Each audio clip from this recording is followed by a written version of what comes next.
দিয়েছেন, কোরআনের মজলিসে বসিয়েছেন, সে আল্লাহর শেখানো ভাষায় আমরা সকলে একবার বলি আলহামদুলিল্লাহ। আওয়াজটা একটু বাড়াতে হবে, ভলিউম বাড়ান। আলহামদুলিল্লাহ রব্বানা লাকাল হামদ হামদান কাসীরান তাইয়িবান মুবারাকান ফীহি।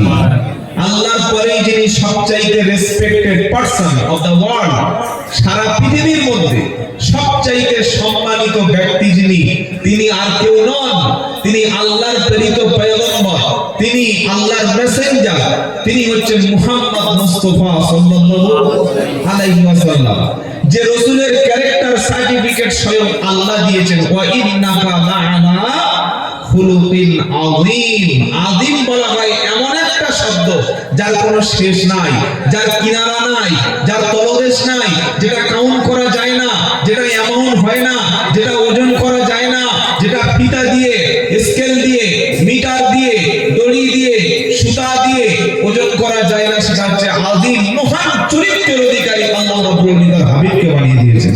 সুবহানাল্লাহ। আমরা সেই রাসূলের ফলোয়ার। আমরা কার ফলোয়ার? মুহাম্মদ সাল্লাল্লাহু আলাইহি ওয়াসাল্লামের। তিনি আমাদের আইকন, তিনি আমাদের মডেল, তিনি আমাদের আইডল, তিনি আমাদের নেতা, তিনি আমাদের সাইয়্যিদ, তিনি দুনিয়া এবং আখিরাতে আমাদের নেতা। সুবহানাল্লাহ বিহামদিহি সুবহানাল্লাহিল আযীম।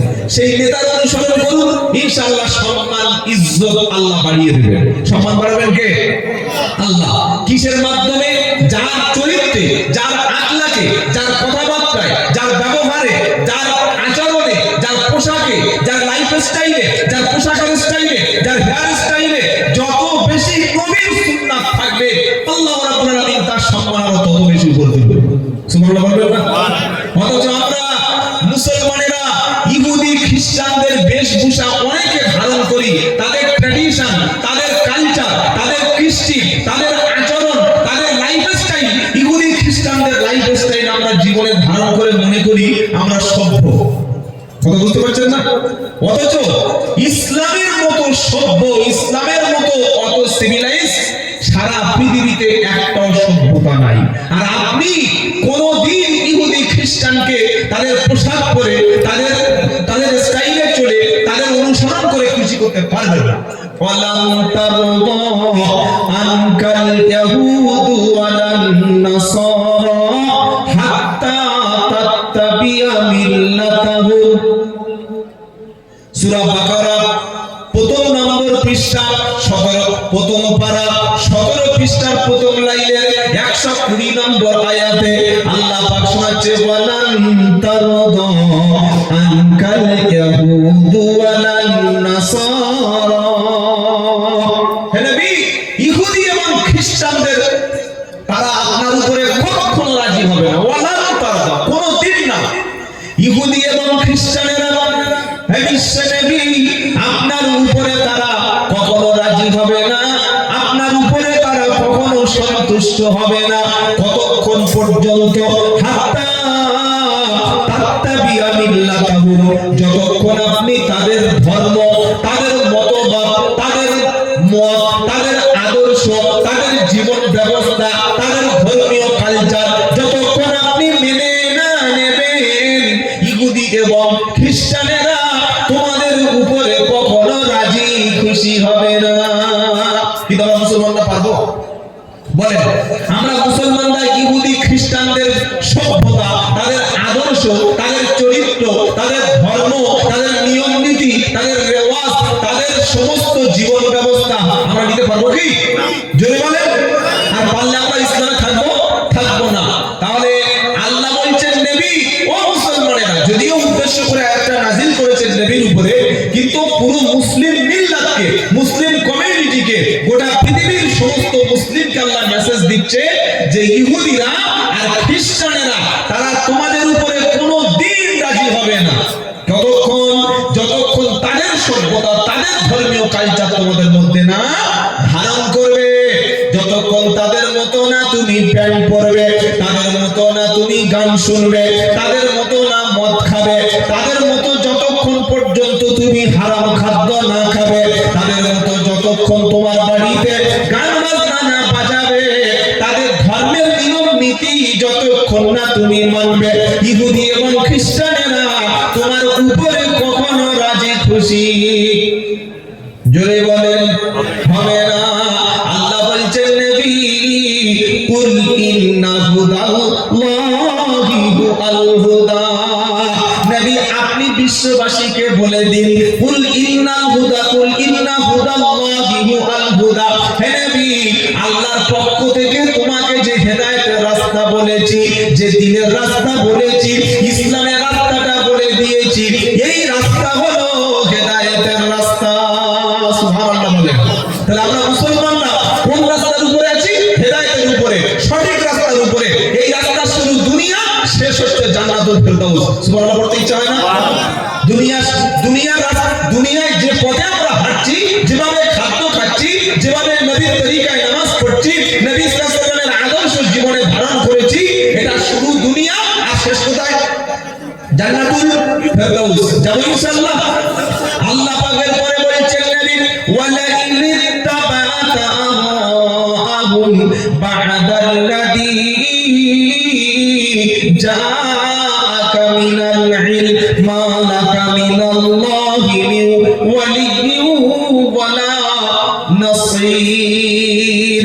ও আমার প্রিয় নবী, জ্ঞান আসার পরে, ইলম আসার পরে, হেদায়েত আসার পরে, কোরআন তোমার কাছে পৌঁছানোর পরে, দ্বীনের রাস্তাটা ক্লিয়ার হয়ে যাওয়ার পরে, বলুন কোন মুসলমান কি বলতে পারবে ইসলাম জানি না, দ্বীন জানি না? দাওয়াত ও তাবলীগ পড়ায় মেহনত করছে, আলেম ওলামারা মসজিদে মেহনত করছে, ওলামায়ে কেরামরা মাদ্রাসায় মেহনত করছে, হাজার হাজার আলেম ওলামা। আগে এত ওয়াজ নসিহত বয়ান বক্তব্য হতো না, দাওয়াত ও তাবলীগের মেহনত এত বেশি ছিল না, ইউটিউব ফেসবুক সোশ্যাল মিডিয়ায় কোরআনের হাদিসের আলোচনা এত বেশি হতো না। আগে আলেমের সংখ্যা এত ছিল না, হাফেজের সংখ্যা এত ছিল না। এখন পাড়ায় পাড়ায় ঘরে ঘরে আলেম, হাফেজ, মাওলানা, এতগুলো সব দ্বীনের আলো আসার পরে যদি কোনো মানুষ এই দ্বীনকে ছেড়ে দিয়ে বদ্দীনের দিকে ফিরে যায়, কুফরির দিকে ফিরে যায়, অন্ধকারের দিকে ফিরে যায়, কোরআন শোনাচ্ছে ওয়ালা ইত্তাবা'তা আহওয়াহুম বা'দাল্লাযী জাআকা মিনাল ইলম। নবী আল্লাহর পক্ষ থেকে ইলম আসার পরে, জ্ঞান আসার পরে, আলো পরিষ্কার হয়ে যাওয়ার পরে যদি আপনি তাদের অনুসরণ করেন, তাদের মতো কথা মেনে চলেন, আল্লাহর পক্ষ থেকে কিয়ামতের দিন কোনো সাহায্যকারী আসবে না।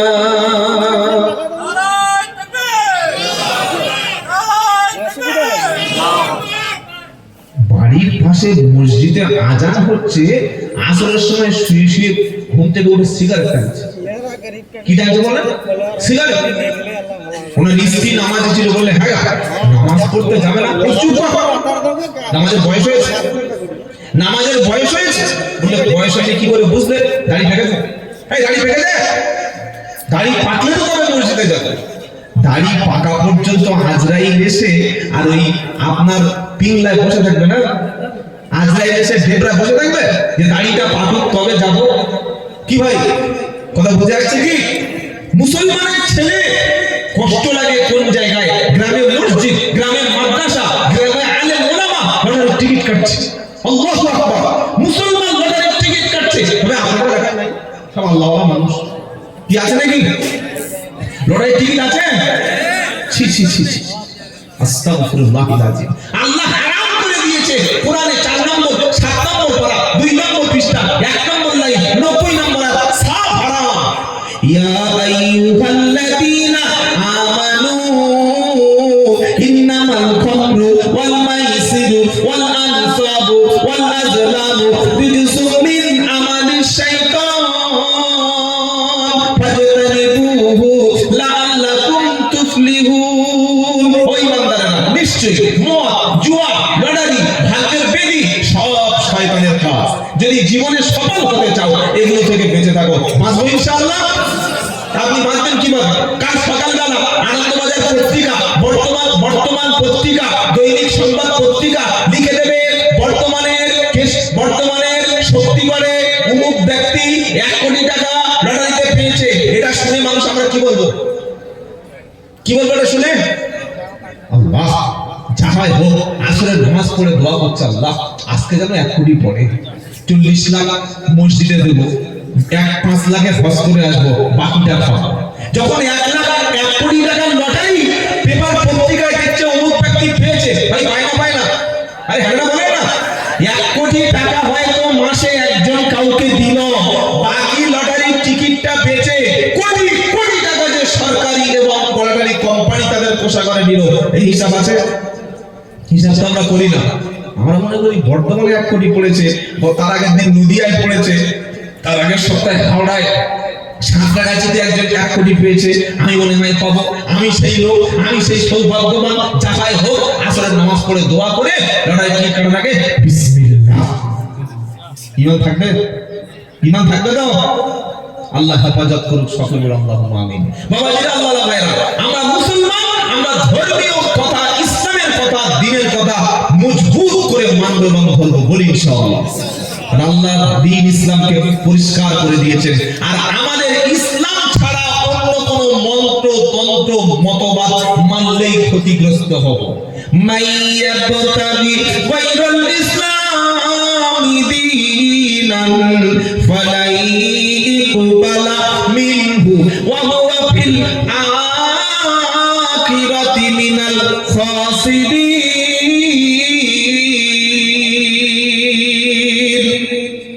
3 নম্বর পারা, 20 নম্বর পৃষ্ঠা, 5 নম্বর লাইন, 85 নম্বর আয়াত, সূরার নাম সূরা আল ইমরান।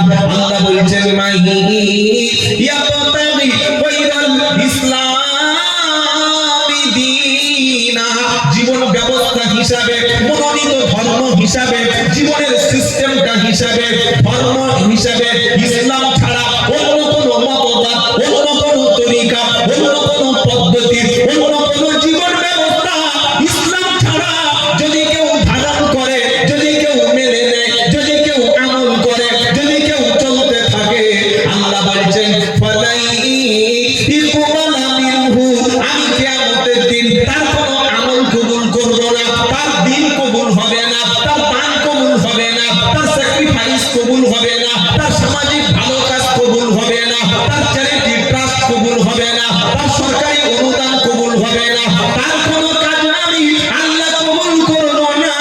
কখন কবুল করব না?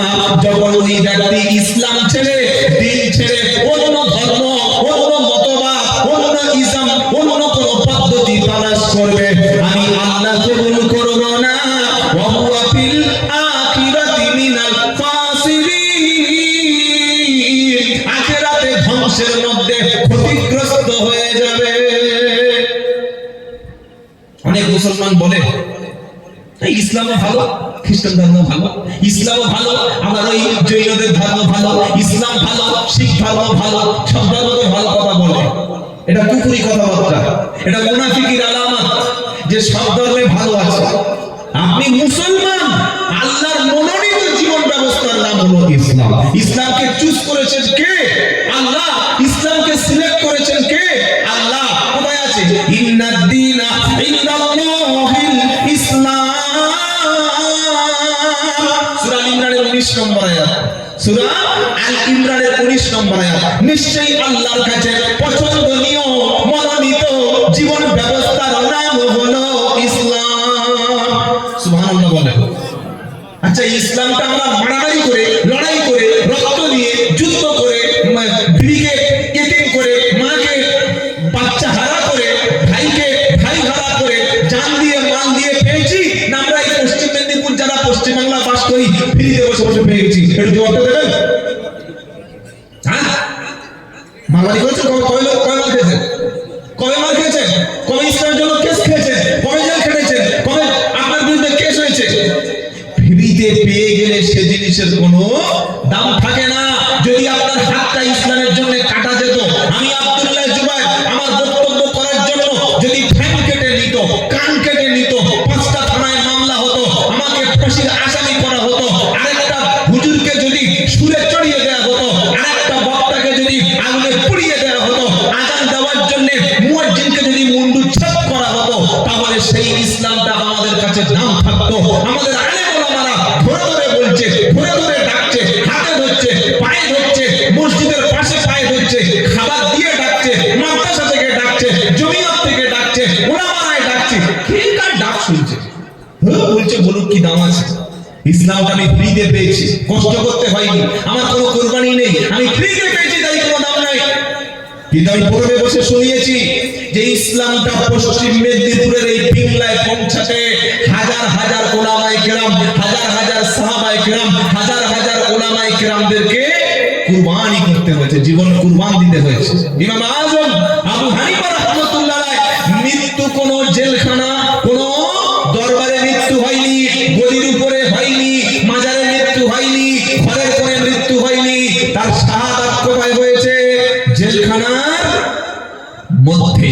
বিশ্বনবী মুহাম্মদ মুস্তাফা সাল্লাল্লাহু আলাইহি সাল্লাম দ্বীনের প্রচারের জন্য ঘরে থাকতে পারেনি, 350 কিলোমিটার দূর মক্কা থেকে মদিনায় পৌঁছাতে হয়েছে, সেখানে তাকে দেশ ত্যাগ করতে হয়েছে, হিজরত করতে হয়েছে, তবে আজকে ইসলাম পেয়েছে। সকলে বলুন যে আমার ধর্মের নাম ইসলাম, আর আমি পরিপূর্ণ ইসলাম মানব, বলি ইনশাআল্লাহ। আল্লাহ পাক বলছে ইয়া আইয়ুহাল্লাযীনা আমানু দুখুলু ফিস-সিলমি কাফা ওয়া লা তাত্তাবিউ খুতুওয়াতিশ শাইতান ইন্নাহু লাকুম আদুউম মুবিন। দ্বিতীয় পারা 11 নম্বর পৃষ্ঠা 8 নম্বর লাইন 208 নম্বর আয়াত সূরা বাকারা। আল্লাহ বলছে ও বিশ্বাসী ইমানদারেরা, উদুকুলু প্রবেশ করো, ফিস-সিলমি ইসলামের মধ্যে, আনুগত্যের মধ্যে, কাফা পরিপূর্ণভাবে প্রবেশ করো।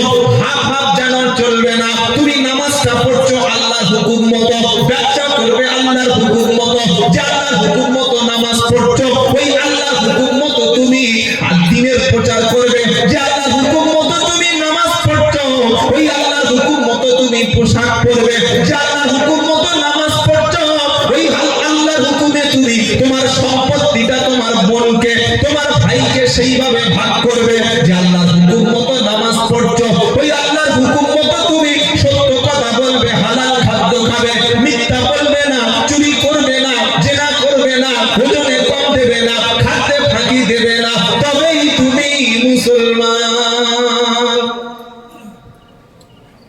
একজন সেদিন বলল, হুজুর আমাদের পাড়ায় 4-5টা হাজি সাহেব আছে। কটা হাজি সাহেব? আপনাদের হাজি সাহেব আছে? আছে তো? মাশাআল্লাহ। তো বললে একজন হাজি আছে, তিনি ট্রিপল হাজি, মানে কবার হজ করেছে? 3 বার ট্রিপল হাজি। এই বললাম খুব ভালো, আলহামদুলিল্লাহ, আল্লাহ যেন নাকি হায়াতে তাইয়্যিবা দান করে। বলছে আমিন, খুব জোরে আমিন বললেন। বাবা বলবেন কি যে হাজি সাহেবটা 3 বার হজ করেছে, তার সোর্স অফ ইনকামটা কি ছিল, তিনি কোন টাকার উপরে ভিত্তি করে, কিসের ভিত্তিতে গিয়ে হজ করে এসেছে? বলছে উনি চাকরি করতেন, একজন সরকারি মানে অফিসার ছিলেন, এখন রিটায়ার হয়ে গেছে, রিটায়ার হয়ে যাওয়ার পর হজ করেছেন।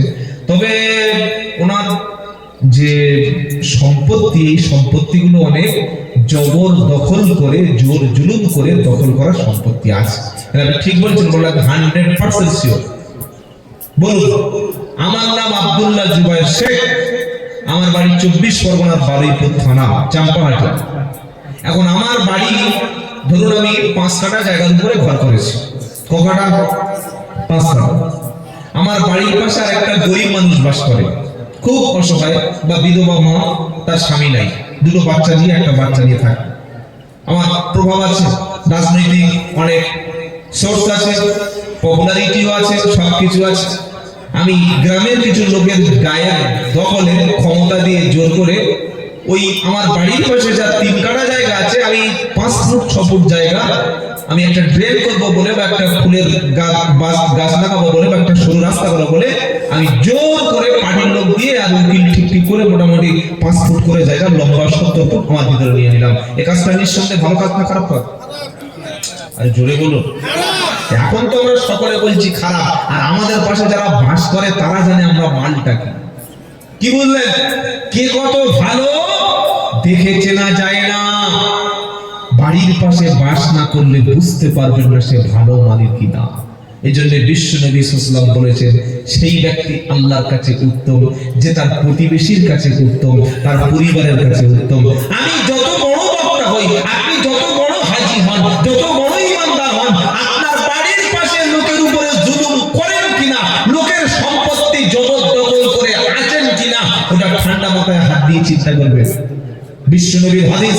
এক বিঘত জায়গা যদি কেউ জবরদখল করে, বেশি না, 5 কাঠা না, 2 কাঠা না, 3 কাঠা না, 10 কাঠা না, এক বিঘত জায়গা যদি কেউ ঠেলে টেনে ক্ষমতা দেখিয়ে দখল করে নেয়, কিয়ামতের দিন 7টা জমিন তার গলায় ঝুলিয়ে দেওয়া হবে।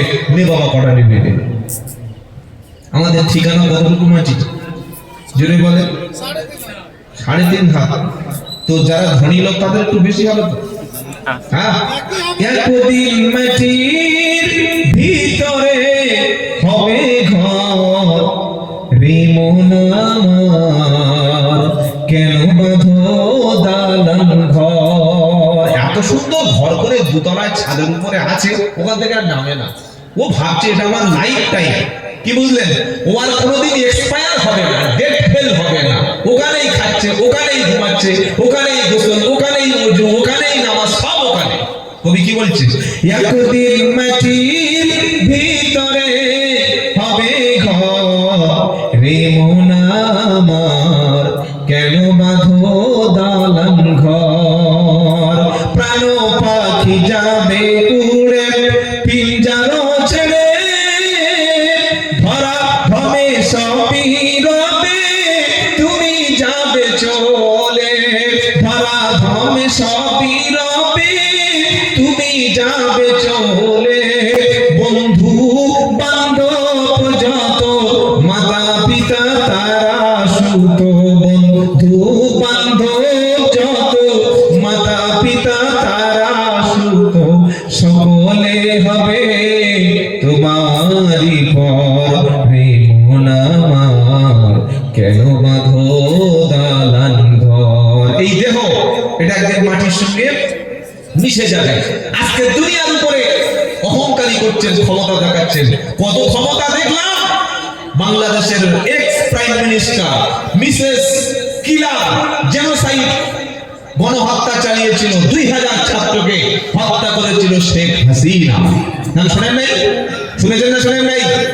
আজকে তাকে ফাঁসির অর্ডার হয়েছে। সেই কোর্ট অর্ডার দিয়েছে যে কোর্টে হাসিনা তার বাংলাদেশি বিরোধী আলেমদেরকে সহ্য করতে পারত না, ফাঁসি রায় দিয়েছিল। ফাঁসিও দিয়েছিল অনেক বড় বড় আলেমদের, সেই কোর্টেই তার রায় হয়েছে। আল্লাহ পারেন কি পারেন না? আল্লাহ পারেন কি পারেন না? অবশ্যই তিনি পারেন। তো আমার দেহটা একদিন মাটির সাথে মিশে যাবে, থাকবো না। জুলুমের একদিন অবসান ঘটবে। যারাই স্বৈরাচার হয় তাদেরকে আল্লাহ হাসিনার মতো দেশ থেকে বিদায় করে দেবে। কথা মনে থাকবে ইনশাআল্লাহ। দেহ তোমার চরমোচর, দেহ তোমার চরমোচর, গলে পৌঁছে যাবে মাটির সাথে সবই কিছু মিশে তোমার রবে। মুন্ডু মেরুদণ্ড সবই হবে খণ্ড খণ্ড, মুন্ডু মেরুদণ্ড সবই হবে খণ্ড খণ্ড। মাটির উপরে পড়ে রবে সব, রে মন আমার কেন বাঁধো দালান ঘর। বাবাজি আল্লাহর ভাইরা, যদি কোনো মুসলমান এখানে থাকেন, ক্ষমা করবেন আমাকে। বাপের মরে যাওয়ার পর বোনেদের সম্পত্তি দেননি, মেয়ের সম্পত্তি দেননি, ছোট ভাইয়ের সম্পত্তি দেননি, ইতিমের সম্পত্তি দখল করেছেন, অথবা ক্ষমতায় এসে পার্টির লোক পুলিশ দাঁড় করিয়ে রেখে জোর করে জমি নিয়েছেন। আগামীতে ফিরিয়ে দেব ইনশাআল্লাহ। না নিয়ে নিলেও বলে ইনশাআল্লাহ। ইনশাআল্লাহ বলেন। বিশেষ করে মসজিদ মাদ্রাসার সেক্রেটারি যারা, সাবধানে থাকবেন। মসজিদ মাদ্রাসা চালাতে গিয়ে একটা ছোট 1 টাকার কয়েন যেন আপনার পকেটে না আসে। মনে থাকবে ইনশাআল্লাহ। অনেক মসজিদ কমিটির লোক আছে হিসাব দেয় না, আছে না? ইমামের মাইনে বাকি। কেন ইমামের মাইনে বাকি? গরিব এলাকা। তো গরিব এলাকা মসজিদ পাকা করেছেন কেন? টাইলস বসিয়েছেন কেন? ছাদ দিয়েছেন কেন? এসি লাগিয়েছেন কেন? মসজিদে দামি দামি ফার্নিচার কেন? আর ইমামের বেতন বাকি কেন? কথা বুঝে আসছে না কি বললাম? মসজিদ মাদ্রাসার সেক্রেটারি, সভাপতি, ক্যাশিয়ার যারা ইনসাফপূর্ণ মানুষ, দিনদার পরেশগার ব্যক্তি যেন থাকে। আমরা মানুষের সম্পত্তি 1 টাকাও যেন জেনে বুঝে অপরের সম্পত্তি দখল না করি। কথা মনে থাকবে ইনশাআল্লাহ। যদি করি কিয়ামতের দিন সেটা সমস্ত সব ডকুমেন্টস সিসি ক্যামেরায় আল্লাহ পাক তুলে দেবেন। কোথায় আছে?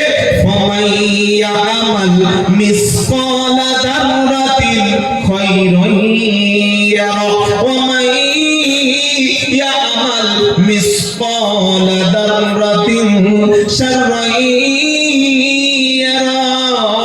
সূরা জিলজালার শেষ দুটি আয়াতে আমার আল্লাহ বলছে তুমি যদি ভালো কাজ করো, ভালো আমল করো, সেটা যদি সামান্য পরিমাণ হয়, যেটা খালি চোখে দেখা যায় না, চশমা লাগিয়ে দেখা যায় না, যেটা দেখার জন্য মাইক্রোস্কোপ লাগে, দূরবীন লাগে, জুম করতে হয়, অত সামান্য পরিমাণ ভালো কাজ যদি করো আমি আল্লাহ সবার সামনে তুলে ধরবো।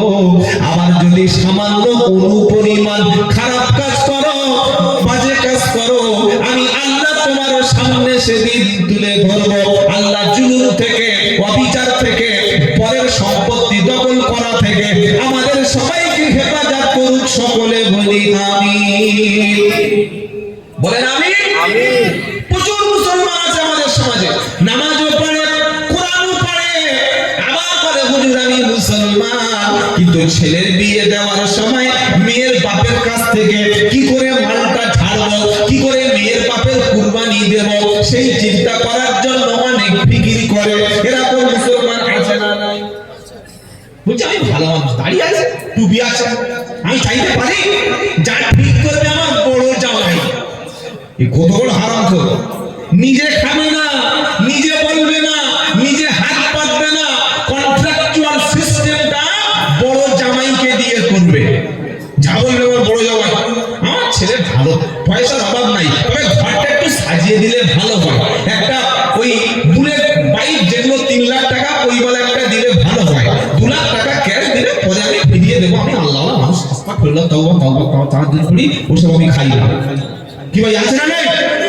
মেয়ের বিয়ে দিতে গিয়ে মেয়ের বাপের জমি বিক্রি করতে হয়, ভিক্ষা করতে হয়, লোকের কাছে হাত পাততে হয়, আর তুমি ছেলের বাপ মেয়ের বাপের কাছে হাত পেতে সম্পত্তি নিয়ে জুলুম করে, জবরদখল করে ঘর সাজিয়ে নিয়েছো, বাইক নিয়ে নিয়েছো, নগদ 3 লাখ টাকা নিয়েছো, 250 জন বরযাত্রী গিয়েছো, গিয়ে শেষে সব অনুষ্ঠান হয়েছে, জুলুম করে, হারামি খেয়ে, নাজায়েজ কাজ করে, আর শেষে বলছি দোয়া করে দাও। কিসের দোয়া? হারাম করার জন্য আবার দোয়া কিসের ভাই? যে পরের সম্পত্তি দখল করে নেয়, মেয়ের বাপের জবাই করে, বিয়ের সময় মেয়ের বাপকে কাঁদায়, মেয়ের বাপের পাগল করে দেয়, বলছে মেয়ের বাপ কই? বলছে মাথায় গামছা দিয়ে বসে আছে, ছাড়া গেঞ্জি পরে, ওটা মেয়ের বাপ। বিয়ের দিন মেয়ের বাপের এই অবস্থা কেন? বলে মাথায় ঠিক নাই। কি হয় না? হয় না? মেয়ের বাপের মাথায় ঠিক নাই। কেন ঠিক নাই? তার সম্পত্তিগুলো, তার মালগুলি মেয়ে বিয়ে দিতে গিয়ে 10 লাখ টাকা পর্যন্ত খরচ হয়ে যায়। এই মুসলমান সমাজে আজকে এই সমস্ত কাজ চলছে। যুবকদের বলছি, যাদের বাড়িতে বেটা ছেলে আছে, নিয়ত করি সুন্নাহ অনুযায়ী বিয়ে করব। নিয়ত করি, যাদের বাড়িতে ছেলে আছে, যারা ছেলের বাপ হয়েছি, এখনো বিয়ে দিইনি বা এখনো বিয়ে করিনি, একটা টাকা, একটা সম্পত্তি, একটা অর্থ মেয়ের বাপের কাছ থেকে জবরদখল করে নেব না, ইনশাআল্লাহ বলি ইনশাআল্লাহ। তবে আপনাদের পশ্চিম মেদিনীপুরের সব আল্লাহর ওলি তো, সব ফেরেশতা, এখানে এরকম লেনদেন কিছু হয় না। হয়? হ্যাঁ, যারা ইমাম সাহেব আলেম আছেন, যদি শোনেন ছেলের বাপ কিংবা ছেলে জোর জবরদস্তি দখল করে ডিমান্ড করছে, মেয়ের বাপের কাছ থেকে নিচ্ছে, ওই রকম হারামখোরের বাড়িতে বিয়ের মজলিসে যাওয়ার প্রয়োজন নাই। কথা মনে থাকবে ইনশাআল্লাহ। আল্লাহ আমাদের তৌফিক দান করুক, সকলে আল্লাহুম্মা আমিন।